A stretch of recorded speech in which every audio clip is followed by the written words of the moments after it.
Hi hello నమస్తే welcome to Priya talks. అందరూ బాగున్నారండి? అందరూ బాగుండాలి, అందులో మనం ఉండాలి. ఈరోజు మన వీడియో పావ్ బజ్జీ చేస్తున్నానండి. బయటన బోల్ రేట్ అండి పావ్ బజ్జీ. అదే మనం ఇంటి దగ్గర అయితే చాలా తక్కువకే వచ్చేస్తుంది. కూర ఒక్కటి చక్కగా చేసుకుంటే చాలండి. ఇప్పుడు నేను కట్ చేస్తున్న ఈ బన్నులు ఆరు వస్తాయండి. 6 బన్స్ కలిపి 30 రూపాయలు. అదే బయటనైతే 2 బన్నలకి 70 రూపాయలు తీసుకుంటాడండి. పావ్ బజ్జీ అని ఒక ప్లేట్ పావ్ బజ్జీ 70 రూపాయలు అనమాట. 2 బన్నల్ని సెంటర్ కట్ చేసి కూర వేసిస్తాడు.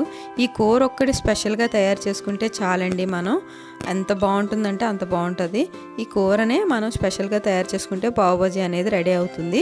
నేను కూర ప్రాసెస్ అనేది చెప్తానండి. ఒక పావు కేజీ శనగలు తీసుకున్నాం అనుకోండి. శనగలు అంటే బఠానీ, పచ్చి బఠానీ ఉంటుంది కదా, ఆ బఠానీని ముందు రోజు నైట్ నానబెట్టుకొని చక్కగా ఒక 4 విజిల్లు వేసి ఉడకబెట్టుకొని పక్కన పెట్టుకోవాలి.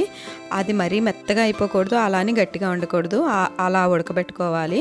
ఆ పావు బఠానీకి ఒక మీడియం సైజు 3 బంగాళదుంపలు అయితే సరిపోతాయండి. బంగాళదుంపలు ఎక్కువ అవసరం లేదు, ఎక్కువ బఠానీనే ఉండాలి.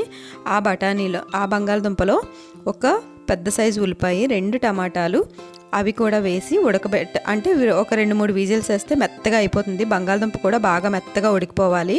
అప్పుడు ఆ కుక్కర్లో బంగాళదుంపలు ఉడికిపోయిన తర్వాత విజిల్ అంతా పోయిన తర్వాత మూత తీసి అదే కుక్కర్లో మనం ఈ బంగాళదుంపల్ని బఠానీని కలిపి ఉడకబెట్టుకోవాలి. మళ్ళీ ఇలా జ్యూసీగా ఉండాలన్నమాట కూర. అలానే బంగాళదుంప చిన్న ముక్క తగలాలి, అలాగే బఠానీ కూడా తగలాలన్నమాట. మరి పేస్ట్లా అయిపోకూడదు, అలానే గట్టిగా ఉండకూడదు. అందులోనే చీజ్ వేసుకోవాలి. అలా తర్వాత 1 స్పూన్ సోయా సాస్, 1 స్పూన్ అంటే కారం మీకు తగినంత, ఉప్పు, కొంచెం పసుపు, 1 స్పూన్ ధనియా పొడి, 1 స్పూను జీరా పొడి, 1/2 స్పూను మిరియాల పొడి వేసుకోవాలి.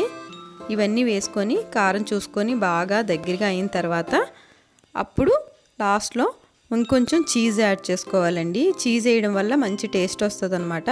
లాస్ట్లో దింపేస్తామన్న టైంలో చాట్ మసాలా 1 స్పూన్ వేసుకోవాలి. ఇలా వేయడం వల్ల కూర చాలా టేస్ట్గా ఉంటుంది. ఇవన్నీ చేసిన తర్వాత ఈ బ్రెడ్ అనేది సెంటర్ కట్ చేసుకున్నాం కదా, ఆ సెంటర్ కట్ చేసుకున్నది ఒక పాన్ పైన మనం ఇలా ఆయిల్ కానీ లేదా బటర్ కానీ వేసుకొని లేదా నెయ్యితో అయినా సరే వేయించుకోవాలి. 2 వైపులా వేయించుకోవాలి. ఈ పావ్ బజ్జీకి కూర మెయిన్ అండి. కూర మనం ఎంత టేస్ట్గా చేసుకుంటే అంత బాగుంటుంది. వేడివేడిగా తింటే ఇంకా బాగుంటుంది. నేనైతే మా పిల్లలకి ఇలా చేసిస్తున్నానండి. పైన మళ్ళీ ఇంకొంచెం చీజ్ యాడ్ చేస్తున్నాను.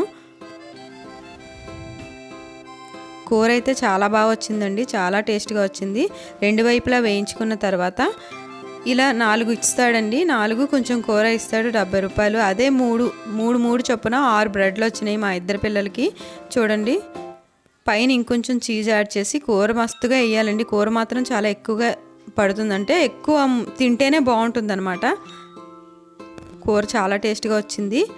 అంతే అండి. బంగాళదుంపలు అలానే బఠానీ విడివిడిగా ఉడకబెట్టుకొని అందులో మొత్తం మనకి ఏమేం కావాలో స్పైసెస్ అన్నీ యాడ్ చేసుకోవాలి. అలానే సోయా సాస్, చాట్ మసాలా మాత్రం కంపల్సరీ వేసుకోవాలి.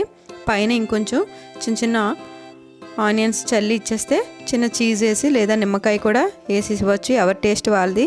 చాలా టేస్ట్గా ఉంటుంది. తప్పకుండా ట్రై చేయండి.